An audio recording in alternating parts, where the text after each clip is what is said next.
What's good, people of light? How you doing? Peace and blessings to you, to all my brothers and sisters.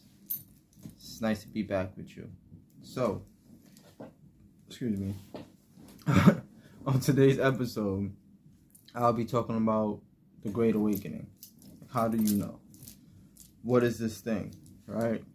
And today's culture, how it's funny how the devil finds a way to take a word that means something good and turns into something bad. I remember growing up and saying that you was woke was something unheard of. Nobody had a idea of what that meant.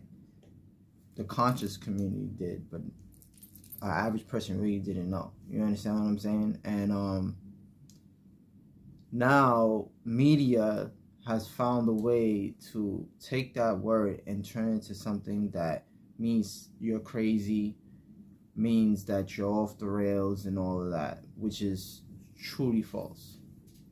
So if I say I'm no longer woke because I've already been awakened, I would say now I am. I understand. You know, I overstand. So if you're watching this video and you already have been turned on by the Most High, the Grand Creator, then I'm happy you're along. I'm happy we're in this fight together. If you are just now awakening, I'm happy, you know, your eyes are open now.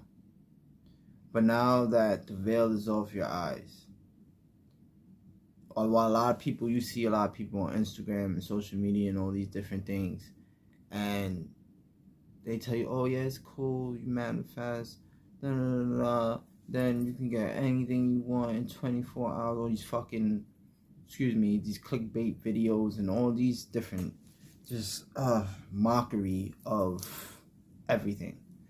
And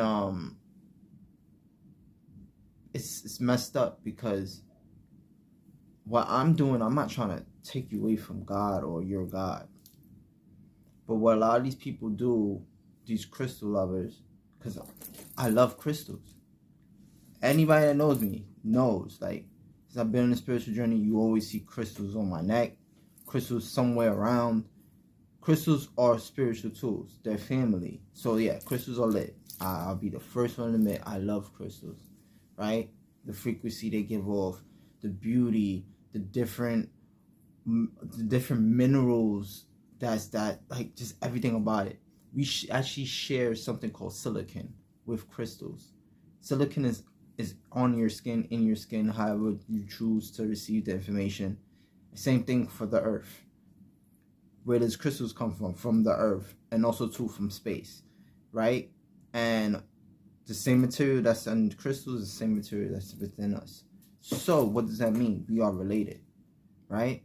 That means that they're an extension of us. But it doesn't mean that I can't stand when people make it seem like having crystals is what's going to get you what you want out of life. That's not how it works. Crystals are a spiritual tool from God. There's crystals in heaven everywhere. Like everywhere. They mention it in the Bible and all these other books. Like there's crystals everywhere. So crystals are a tool, a little fragment of the grand scheme of the divine. So instead of us use it as something of a tool, we use it as something of, I don't know, luxury. We use it as something as a fad. Like, you know, everybody's doing it, so let me hop on the bandwagon. Now all of a sudden the whole world, this whole planet is spiritual, because everybody's the special person, right? We're all special. I'm not the only one that's chosen. Yes, I am a chosen one. And so are you. But you have to want it. You understand what I'm saying? So with the awakening process, it starts off really with dreams, you know? And sober dreams, though.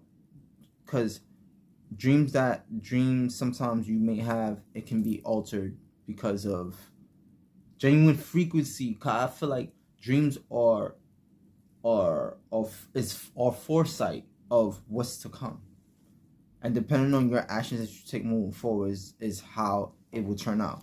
That fruition, you understand, which is a gift from God, once again, right? And we have these gifts in us because our soul is just a little tiny fragment of what the grand scheme of God is, right? So fast forward, you start having dreams, right? And why I say sober dreams, and I speak from a place of a person that was addicted to alcohol and addicted to cigarettes. Those are my two addictions that it took me through a roller coaster. And I actually have a 2-part video that I plan on doing to talk about those two addictions that I went through and conquered.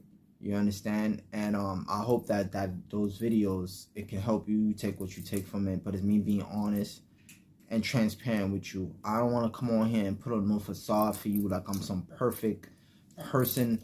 We're not doing all that. Hi. All that shit. I don't want to put on a mask for you. If I'm calling you my family, my tribe, this shit gotta be real. Like, you sitting in front of me. You sit in front of me right now. But, like, you know what I'm saying. So, yeah, I hope that you really watch those videos. Like, take something from it. And, yes, the two addictions that I fought was cigarettes and alcohol. But you know what? I don't know, because I can only speak for cigarettes and alcohol. But, I mean, it worked twice. Because I used the same method. Just a little tweak in the alcohol. But I used the same method for cigarettes I used for alcohol. So if it worked twice, it should work for whatever else is that's not those things. You understand what I'm saying? So just attempt it. Watch the videos. Attempt it. And yeah, be kind, patient, and love and loving to yourself. But now, let's keep going. The dreams, right? Sober dreams. So you start having dreams that are like real magical, but it seems like dreams that are showing you who you are. No shrooms. Like, you get what I'm saying? And the dreams somehow seem like they're giving you a choice to pick from. Like pathways. So, and it starts off dark majority of the times of the dreams, like some fucked up shit. Excuse me. We grown. But it starts off messed up, and somehow, just like when you walk through a dark tunnel, there's always light at the end. It ends up turning into a two pathway where choose a side, right? You can't have one foot in good and then the other foot in bad. You're bound to get ripped in half.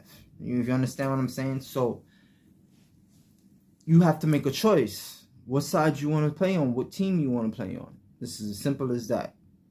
It's not as easy as changing your gender nowadays, but it's as simple as that. Like, dark, light. But once you pick a side, it's just like being in a gang or a cult, and then you switch to a gang or a cult or some shit like that. There's those repercussions from the other side. So you choose to play in darkness, God is gonna continue to show you how much you're messing up. You choose to play in the light now, God is gonna protect you from the light, but you're always gonna be attacked constantly from the dark. Right? It's like somebody, for example, let's say you slept in the same room as somebody, right? But you wake up before them. You're in a good mood. And you open the curtain, right? And the light shines. And they're like, ah! Like vampires. Close the curtain. Close the curtain. And they get up angry and they close the curtain back. Right? So that's how the darkness works. That's how demons and people work. When they see somebody moving of light, it's like, we got to extinguish that light because, too many lights might start turning on. People might get encouraged to start turning their lights on. It's just too much light. And now the dark has to hide in the corner now. You understand? So, yeah. That being said, dreams, pathways, right? Pick a side. After that happens, now what's going to start to happen with you is subconsciously, while you're having these dreams, but consciously, right? Through Christ consciousness, right? your universal consciousness, right? You're going to start to, your DNA, mind, body, and soul is going to start to refrequence itself. And you're going to start to not even know why, but you don't want to do the same things you used to do before. So like, I don't know, whether it's drinking, whether it's chilling with a certain crowd of people that's negative, being in negative places, places, people, and things. Anything negative of that sort, you start to feel different towards it, and you start to become sensitive to your surroundings, and you're not desensitized anymore. You can feel everything around you, people, places, and things, right? And that's how you know something is the awakening is happening within you. And we go through it multiple times in our lives too, as well. The trauma that you went through in your life was not by accident, was not by design. It was to build you for the psychological games that these demons are going to play with you once you are awakened.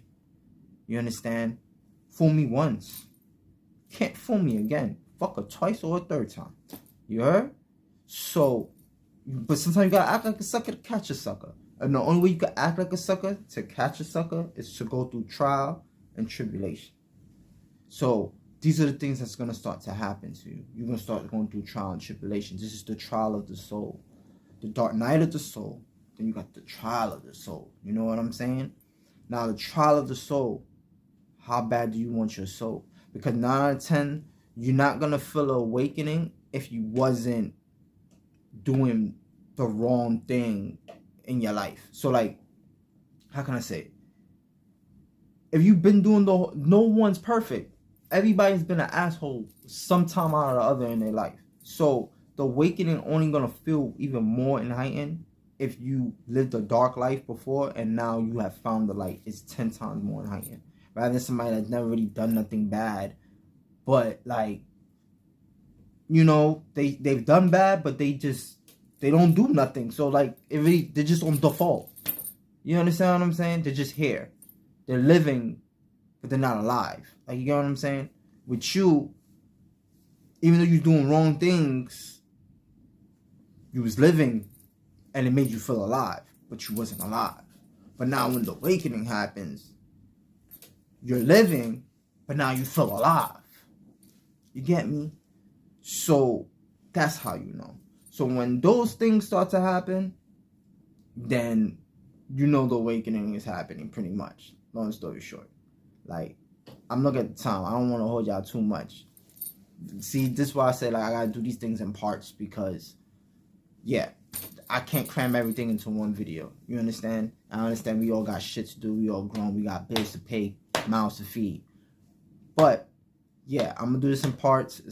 It's probably going to be a lot of parts because the awakening is a roller coaster. It's a process. But please watch these other 2 videos that I'm going to post up. It's about addictions. It's a 2-part video. 2 addictions that I fought, conquered. And I want us to conquer these things together. We have to start from the ground up. From the ashes, we shall rise. We have to start from the ground up so that we can make this process of spiritual awakening much easier for ourselves. The trials of the soul, much easier for ourselves. And I want to be part of that. And anything you take from the videos, take it. Because it's raw, uncut, no edit, no none of that shit. It's me just being a journal, using the camera as my journal and just telling you what I went through, how I conquered it, and hopefully you could do it too. You may not smoke cigarettes, you may not drink. Listen, this channel is for everybody. Universal Spirit Talk. So even if you want some other type of drug, I don't know, you pop pills, whatever the hell works for you.